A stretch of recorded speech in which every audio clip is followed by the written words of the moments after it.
Hello everybody, my name is Archita Kala. Welcome to knowledge is everything. तो आज हम पढ़ने जा रहे हैं कक्षा 6 वसंत पाठ 5 अक्षरों का महत्व, जिसके लेखक हैं श्री गुणकर मूले।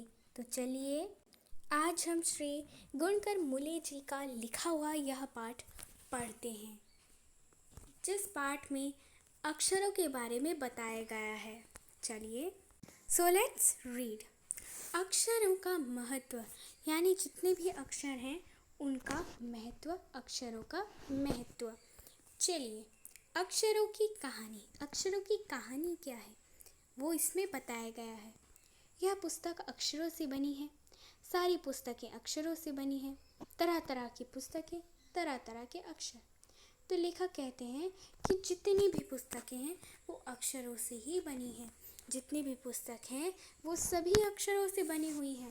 तरह तरह के अक्षर होते हैं, तरह तरह की पुस्तक होती हैं। दुनिया में अब तक करोड़ों पुस्तकें छप चुकी हैं। हज़ारों पुस्तकें रोज़ छपती हैं। तरह तरह के अक्षरों में हज़ारों की तादाद में रोज़ ही समाचार पत्र छपते रहते हैं। इन सब के मूल में है अक्षर। हम कल्पना भी नहीं कर सकते कि यदि आदमी अक्षरों को ना जानता तो आज इस दुनिया का क्या हाल होता। लेखक कहते हैं कि हमारी दुनिया में अब तक कई पुस्तकें, करोड़ों पुस्तकें छप चुकी हैं। रोज़ हज़ारों पुस्तकें छपती हैं। समाचार पत्र भी छपते हैं। और किसके द्वारा छपते हैं उसके बारे में देखते हैं। वो छपते हैं अक्षरों के द्वारा। अक्षरों के द्वारा ही हमारे समाचार पत्र, हर एक चीज़ें छपती हैं। और हम तो कल्पना भी नहीं कर सकते कि अगर अक्षरों को मनुष्य ना जानता तो आज इस दुनिया का क्या हाल होता। कोई कह सकता है कि हम अक्षरों को अनादिकाल से जानते हैं। अक्षरों का ज्ञान हमें किसी ईश्वर से मिला है। क्या कोई कह सकता है कि हम अपने अक्षरों को, जितने अक्षर आज हम पढ़ रहे हैं उनको हम पहले से ही जान रहे हैं।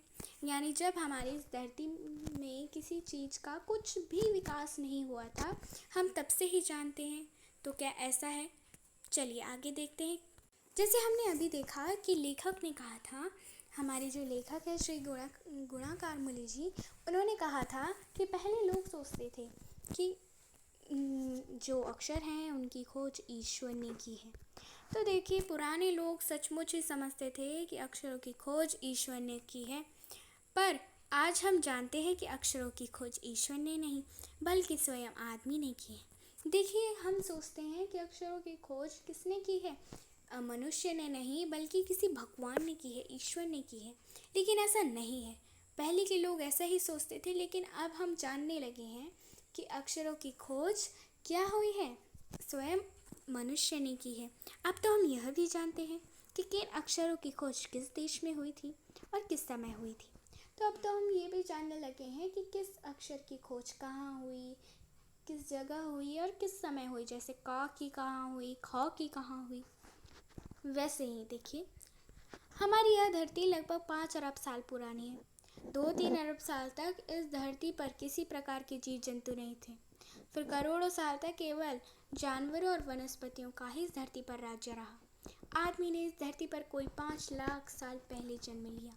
धीरे धीरे उसका विकास हुआ। हमारी ये जो धरती है वो 5 अरब साल पुरानी है। 2-3 अरब साल तक हमारी धरती पर किसी प्रकार के जीव जंतु नहीं थे। ना कोई मनुष्य थे, ना कोई पशु पक्षी गण थे। लेकिन फिर करोड़ों साल तक, फिर क्या हुआ? करोड़ों साल तक केवल जानवर और वनस्पतियों का अर्थ होता है पेड़ पौधों का ही इस धरती पर राज्य रहा। आदमी ने इस धरती पर कोई 5 लाख साल पहले जन्म लिया और धीरे धीरे मनुष्य और धरती का विकास होने लगा। कोई 10,000 साल पहले आदमी ने गाँव को बसाना शुरू किया। वह खेती करने लगा। वह पत्थरों के औजारों का इस्तेमाल करता था। फिर उसने तांबे और कांसे के भी औजार बनाए। कोई 10,000 साल पहले आदमियों ने गाँव को बसाना शुरू किया। फिर वो आदमी जो थे वो खेती करने लगे, पत्थर के औजार बनाने लगे, तांबे और कांसे के भी औजार बनाने लगे। प्रागैतिहासिक मानव ने सबसे पहले चित्रों के जरिए अपने भाव व्यक्त किए, जैसे पशुओं, पक्षियों, आदमियों आदि के चित्र। इन चित्र संकेत से बाद में भाव संकेत अस्तित्व में आए। जैसे एक छोटे वृत्त के चारों ओर किरणों की द्योतक रेखाएं खींचने पर वह सूर्य का चित्र बन जाता था। बाद में यही चित्र ताप या धूप का द्योतक बन गया। इस तरह अनेक भाव संकेत अस्तित्व में आए। तो अब यहाँ पर बताया गया है कि पहले जो थे आदमी पत्थरों के औजारों का इस्तेमाल करता था, फिर तांबे और कांसे का करने लगा। प्रागैतिहासिक होता है, जो हमारा प्रागैतिहासिक होता है उसका अर्थ क्या होता है? उसका अर्थ होता है इतिहास से पहले का काल। इतिहास से पहले का काल होता है प्रागैतिहासिक काल। अब देखिए आगे लेखक क्या कहते हैं। आगे लेखक ने कहा कि जो मनुष्य है उसने अक्षरों की खोज की, लेकिन पहले तो वो चित्रों के द्वारा करता था। जैसे एक छोटा सा वृत्त, देखिए हम करते हैं, चलिए मैं आपको करके दिखाती हूँ इस पेपर में। देखिए एक छोटा सा वृत्त और उसके चारों ओर रेखाएं खींचने पर वो सूर्य का चित्र बन जाता था। जैसे कर्व लाइन आप कहते होंगे ना, कर्व लाइन, वैसे ही ये होती है हमारी कर्व लाइन। या आप एक गोला भी समझ लीजिए, फिर उसके चारों तरफ इस तरीके से रेखाएं खींच दी। जैसे देखिए इस तरीके की बनाई हमने कर्व लाइन, ठीक है। फिर हमने खींची ये रेखाएं, देखिए इस तरीके की हमने जब रेखाएं खींची तो सूरज बन जाता था। यह देखिए सपोज करके मैंने एक गोला ही बना दिया, फिर मैंने उस पे जो थे रेखाएं खींची, तो देखिए किसका चित्र बन रहा है? ये बन रहा है सूर्य का चित्र। सूरज भी क्या होता है? इसी तरीके से होता है। तो ये क्या है? सूर्य का चित्र है। अब देखिए यही चित्र बाद में हमको धूप देने लगा, हमें ताप देने लगा। चलिए लेट्स रीड। आगे देखिए, आगे जैसे हमने देखा कि इतिहास से पहले मानव ने किस तरीके से धूप व ताप के लिए चित्र बनाया, सन का, सूर्य का किस तरीके से बनाया। आगे देखिए, तब जाकर काफ़ी बाद में आदमी ने अक्षरों की खोज की। अक्षरों की खोज के सिलसिले को शुरू हुई मुश्किल से 6000 साल हुए हैं, केवल 6000 साल। तो हमारे इस अक्षरों की खोज के सिलसिले को अभी मुश्किल से तो 6000 साल हुए हैं। आगे देखिए, आगे लेखक क्या कहते हैं।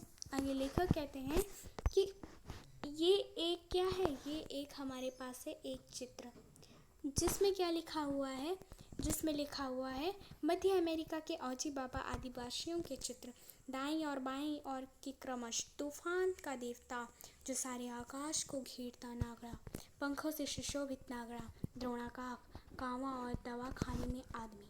तो देखिए अब जैसे कहा कि तूफान का जो है, तूफान का देवता, तूफान का देवता। तो अब ये जो हमें चित्र दिख रहा है, ये ज़्यादा हमें क्या लग रहा है? तूफानी लग रहा है, तो इसको कह दिया हमने तूफान का चित्र।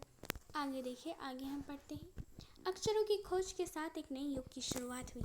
आदमी अपने विचारों को और अपने हिसाब किताबों को क्या करने लगा? लिख कर रखने लगा। जो आदमी था वो अपने विचारों, हिसाब किताबों को लिख कर रखने लगा। तब से मानव सभ्य कहा जाने लगा, और तभी से मानव जो था वो सभ्य कहा जाने लगा। उसको हम सभी सभ्य कहते थे कि मानव जो है, मानव सभ्य है। आदमी ने जब से लिखना शुरू किया तब से इतिहास का आरंभ हुआ, और जब से किसी मनुष्य ने लिखने शुरू किया तो तभी से क्या हुआ? इतिहास का आरंभ हुआ। किसी भी कौम या देश का इतिहास तब से शुरू होता है जब से आदमी के लिखे हुए लेख मिलने लग जाते हैं। किसी भी देश का इतिहास तभी शुरू होता है जब किसी आदमी के लेख लिखे हुए मिलने लग जाते हैं। इस प्रकार इतिहास को शुरू हुए मुश्किल से 6000 साल हुए हैं। उसके पहले के काल को प्रागैतिहासिक काल कहते थे, यानी इतिहास से पहले का काल कहते हैं।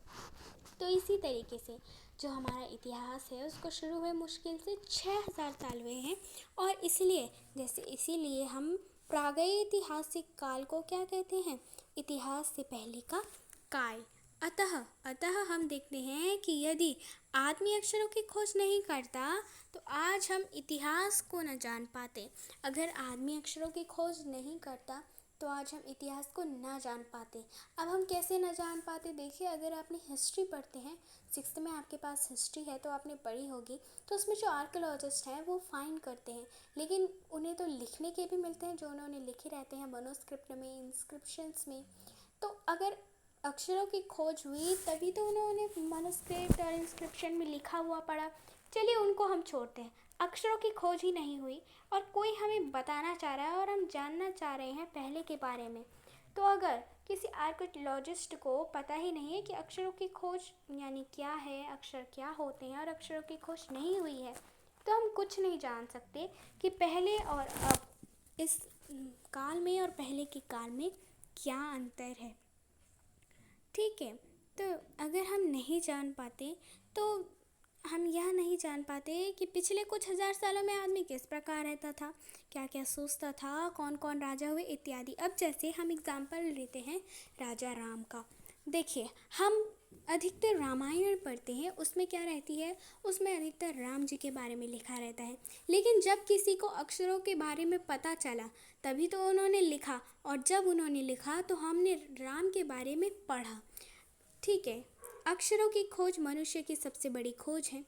अक्षरों की खोज के बाद ही मनुष्य अपने विचारों को लिख कर रखने लगा। इस प्रकार पीढ़ी के ज्ञान का इस्तेमाल दूसरी पीढ़ी करने लगी। अक्षरों की खोज करने के बाद पिछले 6000 साल में मानव जाति का तेजी से विकास हुआ। जब मनुष्य अपने विचारों को लिख कर रखने लगा तो एक पीढ़ी दूसरी पीढ़ी के ज्ञान को पढ़ने लगी। फिर जब पढ़ने लगी तो अक्षरों की खोज के कारण 6000 सालों में मानव जाति का तेजी से विकास हुआ है। यह महत्व है अक्षरों का और उससे बनी हुई लिपियों का। हम सबको अक्षरों की कहानी मालूम होनी चाहिए। आज जिन अक्षरों को हम पढ़ते हैं या लिखते हैं वे कब बनाए गए, कहाँ बनाए गए, किसने बनाए, यह जानना भी ज़रूरी है। तो लेखक जी कहते हैं कि किसने क्या किया, किसने कौन से अक्षर बनाए, उनको हमें जानना ज़रूरी है। तो इसके लेखक हैं श्री गुणाकर मूले जी। तो अभी हमने पढ़ी श्री गुणाकर मूले जी की लिखी हुई है स्टोरी जिसमें अक्षरों के बारे में बताया गया है। तो इसी के साथ हमारा यह चैप्टर अक्षरों का महत्व यहीं पर समाप्त होता है। तब तक के लिए बाय बाय। मिलते हैं अगली वीडियो को लेकर के। अगर आपको मेरी ये वीडियो अच्छी लगी तो मेरी वीडियो को लाइक कीजिए, शेयर कीजिए, सब्सक्राइब कीजिए और कमेंट ज़रूर कीजिए। अगर कोई क्वेरी है so feel free to ask in comment section. Thank you very much.